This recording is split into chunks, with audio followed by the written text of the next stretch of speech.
SD Burman for me is that God which I can't see, but I know it's prevalent. As a composer, every day I'm fighting a situation where will this melody work? Will people like this or not? Is it getting too Bengali? Things that keep on hearing.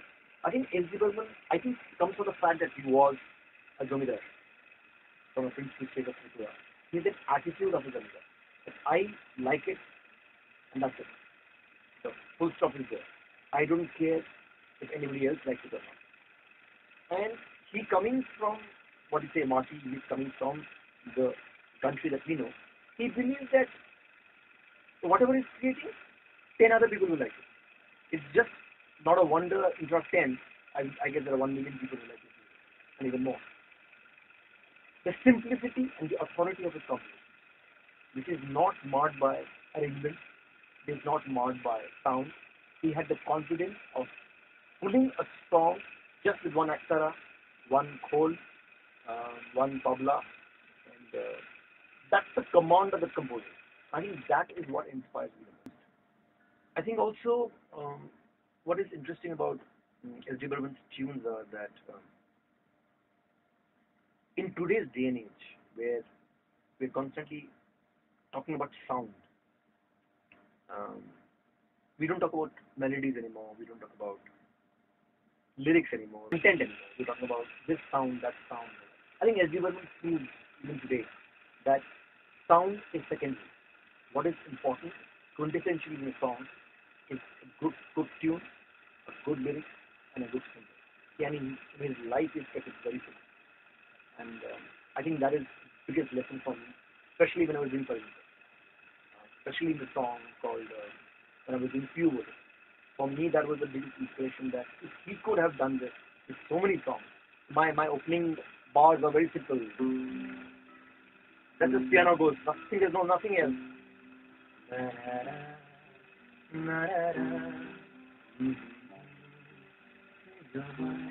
It just starts without any music, nothing. It's just as a conversation, nothing. It's like techniques that I've learned from it.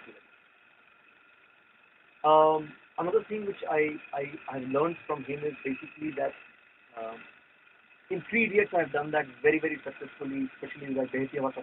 For me, it's SD Burman, absolutely. The brief was Pahad, 2 people are searching. SD Burman has got a PhD in doing songs that are about search. If you see his history of music, it's all about searches. I've used that kind of open flow technique to use that as part of my composition. I think that, again, it's a tribute to SD Burman.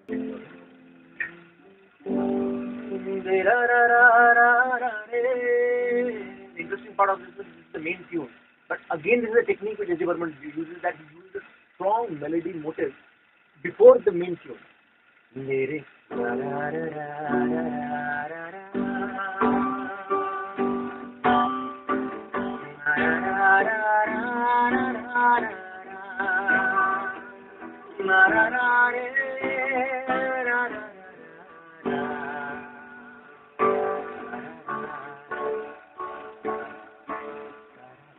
has nothing to do with the main song, which goes.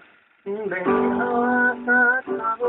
the boldness of this composer was that he never afraid to have 3 melodies with the main melody. He felt if it's flowing, it's flowing. I think that is what I learned from SD Burman. In today's day and age, SD Burman is more relevant than ever before. And the reason is very simple.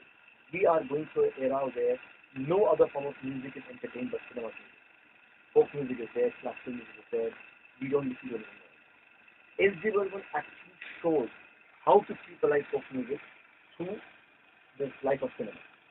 And I think one of the examples that I can give is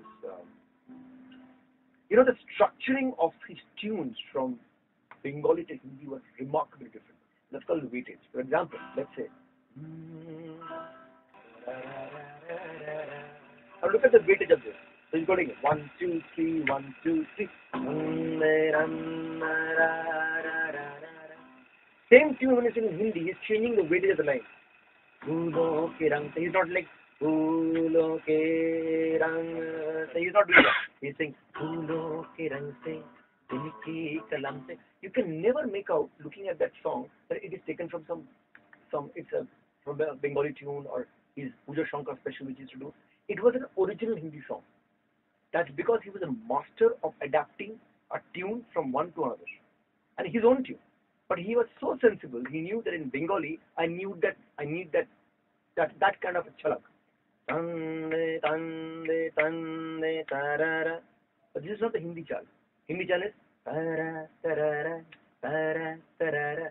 The whole sensibility is completely different. It comes from a man who is an astute observer of people, astute observer of music, and astute understanding of what each language demands. What is happening today is that we are just concentrating. We think, yeah, folk music boring hai, kaun lega, kya hoga, chalega ki nahi chalega. It's not just that. You have to know how to adapt that brilliantly or nicely. And I've done that. I've used his philosophy in Purnita. Kasto maja hai re lai maru folk. Ramai kali urali. I just added. Ye hawai gungunaye pooche tu hai kahan. This was my line. I went back to the folk. Kasto maja hai. If we don't do this, folk in this country will not be alive. And especially in a situation where classical folk music, people don't hear it. But through music, cinema music, if you can hear it, it'll be fantastic.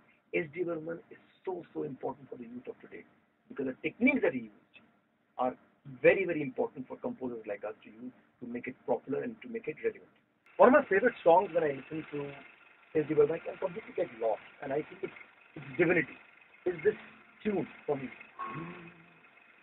वहाँ कौन है तेरा मुसाफिर आएगा कहाँ दम ले ले दम ले ले घड़ी भर देखना आएगा कहाँ वहाँ कौन है तेरा. This whole I think that's an important point I'm making also is that he knew that his voice was a very special voice. And he knew his voice was director's comment. I don't think that there is any song that I know of S.D. Burman which is a lip sync on any actor. Whenever the director wants to say something to a song which is just a long shot or something, you will see S.D. Burman conquer it. Right from Sunamere, Bandure, everything. It's that inner voice. And S.D. Burman knew how smartly to use that inner voice. I think the way he has used as a composer his own voice is very, very rare. I have not seen any other composer. When I talk about S.D. Burman has used some amazing, he had the best of the talent people.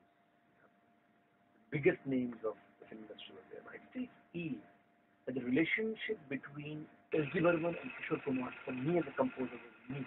Here is this maverick man who is a genius himself as a singer, and there is another guy who I think Kishore Kumar only put his head down in reverence to one man in his life.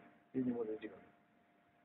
And I know for sure, having spoken to Amit Kumar, that when S.D. Burman passed away, Kishore Kumar, his father had passed away, he would listen to him like nobody else, and you would see his poise in his singing. S.D. Burman taught Kishore Kumar the space between the words. And case in point for me especially is the song Badi Soni Hai. When you hear this song, I know and I know that especially S.D. Burman was not well that time, and Kishore knew that probably S.D. Burman is not there for long. You can know that when he's singing, he's got that father figure in his mind, and he just wants to prove him that I want to make you happy. I want to sing a song which you'll never forget. You can feel that angst. I think that is why it's one of the most amazing combinations in history. That the most unlikely of two personalities actually have sung some of the greatest songs together. Favorite song is Kahan Kaun Hai. Which one? Kahan Kaun Hai Tera. Kahan Kaun Hai.